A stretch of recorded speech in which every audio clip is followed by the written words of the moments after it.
immunity, they can then use that control, that vision game, to set up for a huge, massive Numenon blast. I think that's the idea Cambodia wants to go for, but against an equally aggressive composition from Indonesia. We'll have to see if that actually works out. I think the gold lane, yet again, will be one of the main highlights of this match. Beatrix up against that Irithel, and with a Mathilda against a Lolita as well. In that 2v2, Mirko, who you think comes out on top? Mid lane?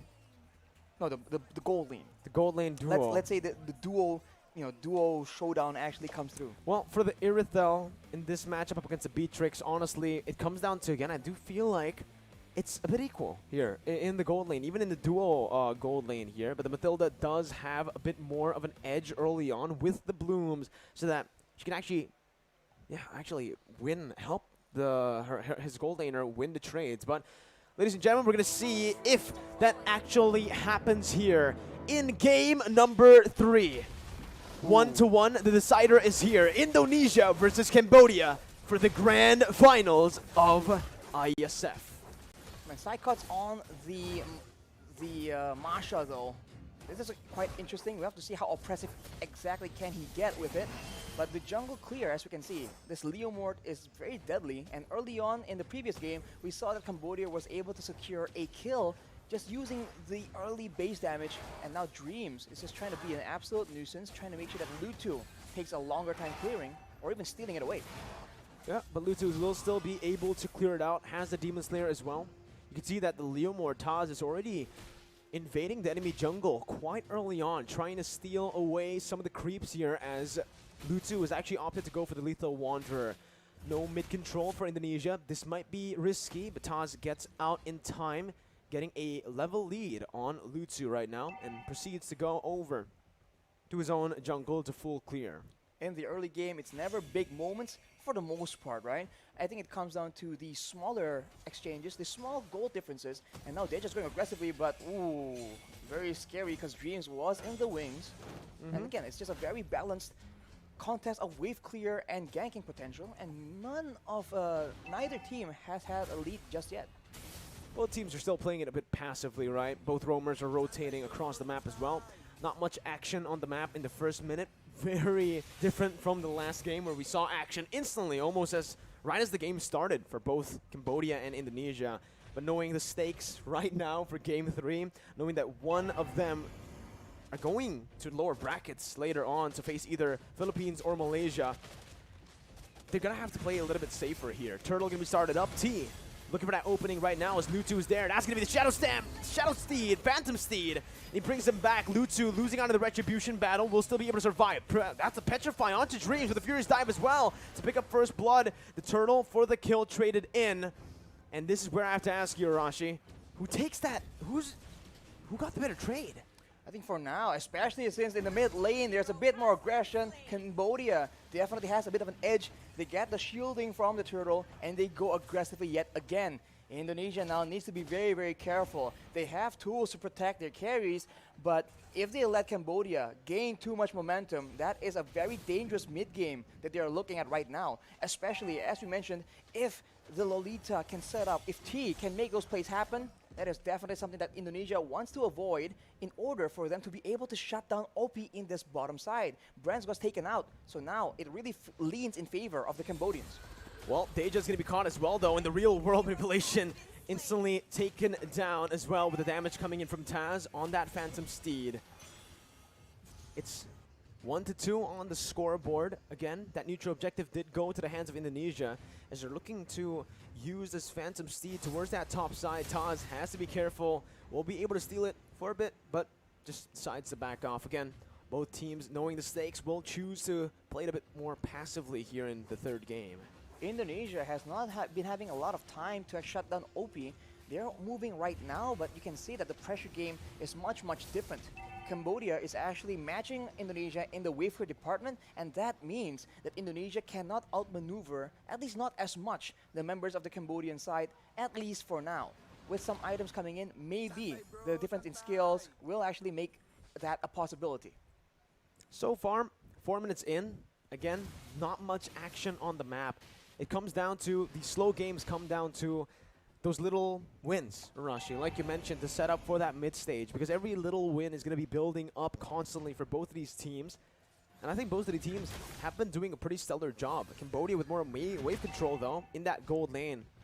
We'll have a bit more to say around this turtle. That's a brilliant Numenon blast, but the Phantom Steed is there to respond. That's a Black Dragon form as well. Taz trying to steal it, but finally losing out in the Retribution battle, giving it over towards Cambodia. And Taz as well will lose his life. So Cambodia took a 2 for 0. It's a 2 for 0, and they didn't even bring side cuts into the equation. He is on the top side. Boom was the only one maneuvering down, and boom, he has made an impact. The Black Dragon form is just so annoying, so oppressive in those objective takes, and Indonesia, they lose out there, but can the advantage side cut is getting in the EXP lane later on make a difference? Is this the investment they are making in the early game to maybe play a split push gameplay instead? 4-man gank around that gold lane. Dreams. That's a circling eagle stolen away from Deja. Doing a good job at zoning the Indonesian members here away from that tier 1. Whoa. For OP to take a good siege and a good rotation from Cambodia to pick that up. You can see, like you mentioned, Indonesia are looking to trade up in that XP lane, but up against the Yuzong, it's really difficult to do. It's a very sustainable hero that has a Petrify. Now that he is 2 kills ahead as well with that Black Dragon form, it really feels like he's unkillable unless Indonesia throws more than, well, unless they bring 4 people up to the XP lane. Even with 3, as you mentioned, Mirko, it's going to be a bit of a stretch. But of course, Indonesia, if they do go for that, they'll have some preparations in place. But now they're going for that mid lane play instead. T still soaking in all the damage there. Does a good job to help Deja to disengage. And Indonesia so far, every little rotation that they've been trying to do, every single catch they've been trying to look for, hasn't really worked out in favor for them. It's been Cambodia with the more efficient roams, more efficient rotations across the map. It seems like Indonesia wants to be as aggressive, but without the Kadita they had in game number 2, without 2 Petrifies, because side cuts is not on that Yuzong. They just are struggling to find the right pickoffs, and they need to rely on these neutral objective fights. But even there, it seems like Cambodia is 1 step ahead. They will take a free turtle yet again. Perhaps Indonesia is waiting for more items, more of a power spike. They are a team with experience, and they have shown to actually be prioritizing that EXP lane yet again. Side cuts able to take out that turret, but will that be enough? Will that be worth it? We'll see here as Cambodia are trying their best to siege down that mid lane. Good rotations from Taz, moving over from his orange buff right to that mid lane to help out the other members on the team. But right now, like you mentioned, that's the wise choice by Indonesia, looking to trade instead of contesting for the neutral objectives, which is definitely going to be favoring Cambodia here in the mid stage of the game. For Indonesia, again, they need to wait for Brands and Hijumet to get those item power spikes, and unfortunately for Indonesia, it does take a bit longer for them to get those power spikes. And you can see, with Windtalker built up by the Iritho, working on that Berserker's Fury next. Meanwhile, for the Beatrix, just that BODs, technically enough. He can go for something like a Haas Claws now, or even a Wind of Nature, and he does a lot of damage already. I think later on, OP is going to go for more of a burst damage build instead of a DPS build. But as we talk about that, that's an engage by Taz. Phantom Steed by Taz right now, as that's a circling eagle onto T. No one targeting the back line right now, as OP is still able to kite back. OP taken very low. Brand's looking for the play, but it's going to be OP who hits him back. Lutu caught in the real world manipulation as Dreams falls to the hands of Deja. Cambodia here, still, it's a 1-for-1 trade, and it's both of the roamers, so it's still a stalemate for both of these teams in the trades even. But we talk about the power spikes, and before that, let's talk about that fight initially, because Taz goes for the engage, and you can see that the members of Cambodia spent a lot of time in that real-world manipulation, but they are not clumping up together. So Indonesia failed to get the quote-unquote combo and get massive value from that team fight. Oh, now we have a bit of a technical pause, though. So we have a bit of a moment to talk about what's going to happen, because for Indonesia, we've seen that they have a great grasp of their power spikes, and Hijume, he is rushing for that glowing wand. No enchanted talisman, he wants to be able to dish out the damage, to be a real deterrent, to ensure that the tankier members, the Yuzong from the side of Cambodia will not be able to just shrug off that damage, because it will be percentage HP. Agreed. You know, if you take a look at Cambodia again, how they're able to play in these skirmishes, even though Indonesia were the ones to start it, right? The front line for Cambodia is just so visible, and so far it's been so impactful for them. As you can see, again, I'll re-mention again the compositions for Indonesia, where they are actually looking to dive, right? The Masha, the Leomord, with the Irithon, the Mathilda. It can kite back, but it's centered mostly on just diving and breaking that front line, that front to back that Cambodia have really built for themselves here with their composition. Now the thing is, with the Yu Zong and obviously with the Lolita, it's just so hard to penetrate towards that back line. When Brands did that, when Brands was able to jump in with Dreams, he had to sacrifice Dreams for what? Just the Lolita, right? Soaks in so much damage, and in the end, even though OP was low, the help of Deja on that Valentina, it was enough of a threat to push Brands back away. Later on, though, I do feel like Irithel and Beatrix in the ultra late game, I think Irithel has a bit of an advantage, and with the range difference, right? Of course, Deja can match it with the IMU, but for the most part, Pijume will also be able to actually do a lot more poke damage and pressure Cambodia into unfavorable exchanges. The Masha as well later on will be much tankier, much more so compared to Boom, and maybe excel in the 1v1 as well. So I think the later the game goes, the more options Indonesia have to actually play around with, provided that they don't let Cambodia just pull away from them as far as gold difference is concerned. The gold difference is sitting at a 1,000. It's a 1,000 gold lead for Cambodia currently. It's not that big of a difference, but Exactly. I think it's the XP, right? That's right now dictating the match. OP is one level ahead of Brands, therefore dealing a bit more damage than him. And again, it comes down to those power spikes, which OP is able to reach a bit faster than Brands. Level 11. Level 11 also has that BOD. I think it was building towards something else there, either the Wind of Nature or the Haas Claws. But now it's, again, just both of the teams dancing around the neutral objectives. Meanwhile, though, Psychons really with a very aggressive movement to cut the wave under the base turret over there. This will definitely give the upper edge towards Indonesia when it comes down to that wave control and pressure. And you can see Cambodia with the movement already. Lutsu forced to go towards that bottom lane, and he is the jungler. This gives Indonesia so much base, and they are going to commit onto it, knowing that Lutsu is down below. Boom jumps in with Black Dragon Fortress, and the Moon Blast not connecting to anyone, but it's the Petrify by Boom, connecting onto 3. No more follow-up. Brand's gonna be caught there, and that's gonna be a lot of damage placed onto with the Circling Eagle as well. Deja stopping him in his tracks as Psychons jumps in with the help of Dreams to find OP. Both of the gold laners, both of the marksmen taken down. Hijime looking for that kite back with his items and with the utility he has. Good slowdown. And again, it's just a 1-for-1, an incredibly close game for both Cambodia and Indonesia. They trade gold leaders right now, but without that gold lane, we talked about Cambodia's reliance on having OP as the hero of the game right now. That means Indonesia has a lot more of an advantage. They are going for the Lord again, and they're going for a fight where their AoE can actually swing tides in their favor. Brands is going to reach this Lord pit a bit faster. Real world inflation locking Boom down for the Phantom Steed to deal as much damage as possible. Brands finally rejoining the team. That's another Phantom Steed over by Lutsu, by Deja, who's able to jump in. Lutsu coming in, enabling the rest of the team to deal out that damage. A 1-for-2 now. It's still favoring Indonesia. Lutsu and Boom taken down for Taz. The Lord is not going to be committed on right now. Indonesia decided to just go for that mid lane. T trying his best to defend this, but it won't work out for him in the long run. The Circling Eagle might actually be able to take him down here with the help of the other members, but T will be able to get out. The Indonesian members opted to just go for the turret. And all that was just for a turret. This game is getting, like you mentioned, intense from the future, man. It's going to be very much intense, even more so later on, especially for Cambodia. They are starting to lose their grasp on the game, especially with Indonesia's control over the neutral objectives. With that Masha split pushing as well, we've talked about this. Cambodia have a bit more of a combo situation. Indonesia have a lot more options to play around with. They can use the Leomord and the Masha defensively, and they have security. They have the Matilda's Guiding Wind to try and save their main carries as well. Cambodia does not have the same kind of luxury. No, they don't, right? I think now they need to start prioritizing OP again, because in the last few fights they have been able to find Brands, but without the help of OP, it does feel like they will lack more, well, they will lack that sustainable damage.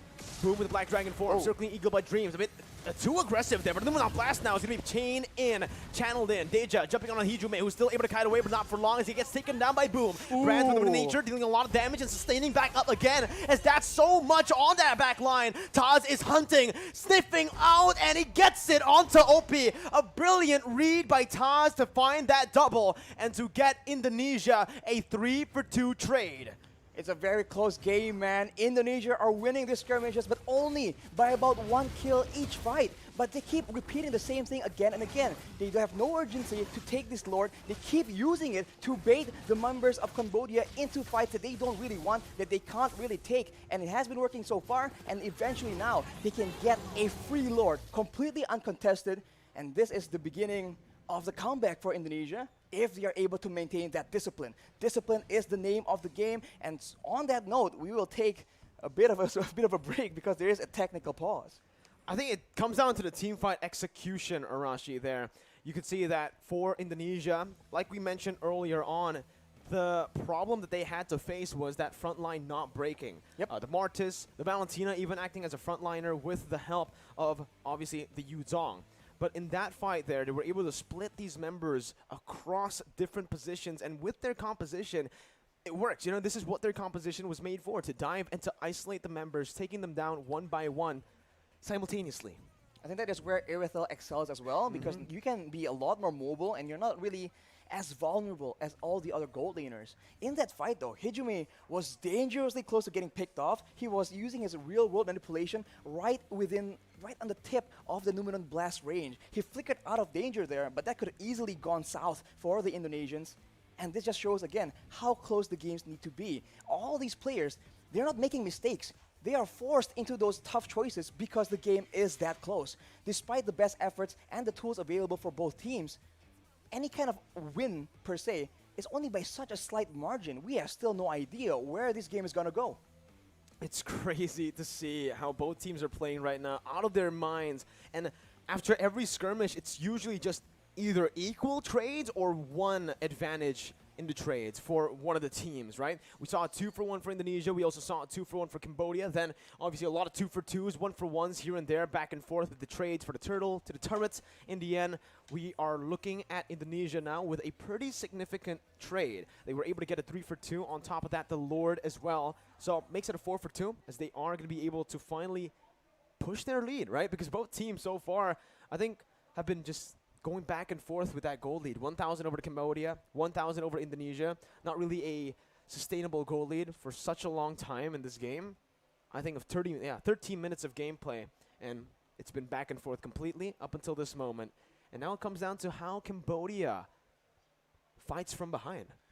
Keep in mind though, now Psychots has been such a nuisance, cutting in the waves, being that uncatchable, that very elusive EXP laner in not the same way, in the way that Boom cannot replicate, right? So Indonesia is having so much more macro pressure, and Cambodia, remember, when both teams trade in their gold laners, OP is the main hero for the side of Cambodia. That is not the same case for Indonesia. Anyone has shown, well, not anyone, but a lot of the other members has shown that they can completely step it up. And we've mentioned it again and again. There have been plenty of games for Indonesia where they let brands take that weak side and take the bulk of the pressure, and somehow, some way, he still stays relevant. So if this continues, I do think that it benefits the Indonesian team a lot more. And I think it comes down to, again, Arashi, that wave control, right? The side lane control in the later stage of the game. Cambodia have been... The division of labor within Cambodia is a bit questionable in my opinion, right? Lutu has been the one sent down to the gold lane to actually clear that minion wave where, again, he's the jungler. He needs to be there. That was the reason Indonesia were able to commit onto Lord and to force Cambodia in a position where they weren't ready to look for a fight. But here it is once again. Nibiru's passion there by OP, but it's going to be cancelled out. That's still the mid lane tier 2 taken down. They have a lot more siege potential here with that Eve, and now look at that flank though from T. Oh, he's going to be spotted out here. It was initially such a good flank, but it's going to be spotted out, and that's the flicker out. The threat of that Numenal Blast flicker is no longer present for Cambodia. That is completely unfortunate. And as you mentioned, Mirko, sending Luto is difficult, but they require Boom to have that kind of backline pressure in those team fights. Indonesia is making Cambodia have the hardest of decisions, and now with that superior siege, with that poke damage, with the counter engage available, they're slowly but surely working up their way, taking control over the jungle, and now Cambodia is in trouble. Can they even send anyone out to try and scout in these bushes? Because T has no flash, no flicker available. Yeah. Let's take a look at the items here. That's the Berserker's Fury, the DHS already completed as well. It's done for Brands here on the Irithel. One more item to go. He's working on either a I don't know. Does he want to get a Scarlet Phantom here? I feel like, you know, Has claws? as late as this. I'm thinking. I feel like Has claws would be better because how Irithel works out, but maybe he has something else in mind. Hijime, of course, I have my eyes on the Iesf with a Divine Glaive, though. You're That biased is a towards lot. Iesf, Rashi. I mean, it is what it is. He has penetration now, and that is a lot of AoE, especially if Indonesia is using these lords to actually bait Cambodia into a fight. The Psychots. Oh, Psychots losing a whole lot of HP. OP with a brilliant Wind of Nature there. Baits out that Thunderclap. Now it's the engage once again by Dream. Circling Eagle over to OP, but it's a very good knock-up over from Boom. A kill over to Brands as well. Indonesia caught in the midst, now having to back off. Hijime getting the shield down with real world inflation, but Lutu comes in to follow it up. It's a blunder from Indonesia. 3 members falling, and this might be it for Cambodia. That was the moment they were looking for to turn the tides and to get the goal lead back in their hands. 20 seconds for Brands to be back onto the map. The wave is benefiting Cambodia, but their base isn't exactly safe as well. Right now, they go for the Lord, where they could have potentially went for an end push and catch and force these 2 remaining members into crazy fights. They go for the Lord, though, the more calculative approach, but they might lose a turret because of it. Definitely a big benefit for Cambodia, but maybe it could have been a bit more efficient. I think they made the right choice. I think if they went for more turrets, it wouldn't be worth it in the end. The turrets can go later on. Obviously, it's going to be there forever, but the Lord can be contested if the Indonesian members respawn. Cambodia decided to make the right choice over there. Again, playing it disciplined and not getting the pressure into their heads, right, into their minds right now. A very good fight. And we actually asked this question right before the pause. How is Cambodia going to play from behind? That's how they play from behind. They still try their best to go for these coin flip fights, and they still know, even while they're behind, they understand where those little mistakes will happen from Indonesia. And like I mentioned, it is the Scarlet Phantom for Brands. We said either Immortality or Haas Claws could be another good option for him, but he decides to go for more attack speed. Well, that is why, as well, that is why Cambodia keeps Boom in those team fights. That is the impact he can bring. And now with the Lord here, it will be cleared out by the Indonesians, and it's back to the status quo. It's back to Indonesia, pressuring with that macro game, abusing this Masha as much as possible, but Cambodia has equalized on the gold lead. This game is very, very intense, and I must say, I still think the late game favors Indonesia, but Cambodia is making it seem not so one-sided. It comes down to OP, right, in the later stage of the game, and Deja, honestly.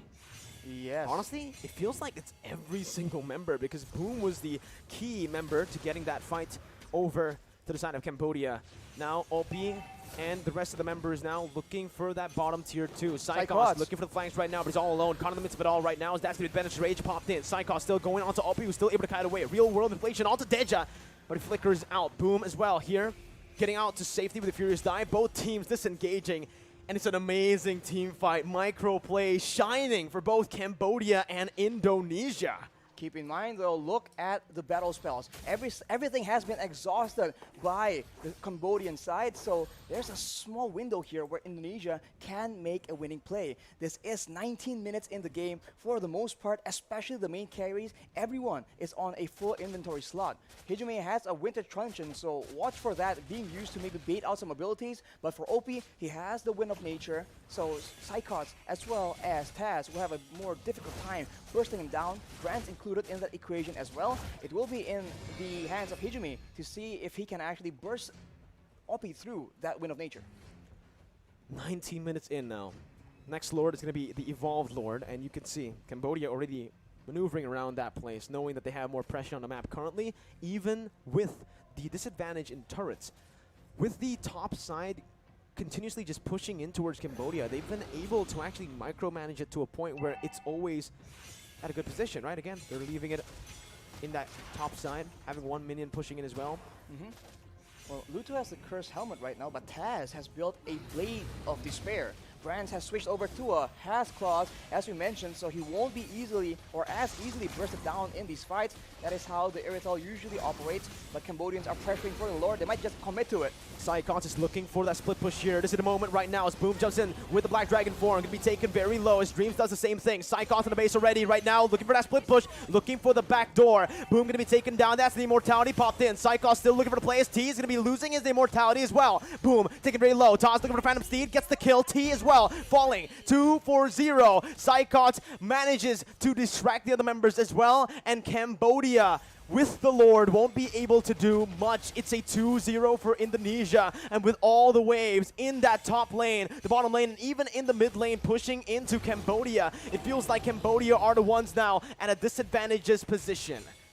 You have to ask the question again, is it worth going for the Lord, trading it for the lives of your members? The longer the game goes, the longer these death timers will be for both these teams, and that must be something you need to calculate. If you take the Lord and lose 2, you might just be at a disadvantage. Indonesia is making Cambodia pay for that Lord take. They're going for the play. The damage onto Opie with real world manipulation, forcing the flicker out.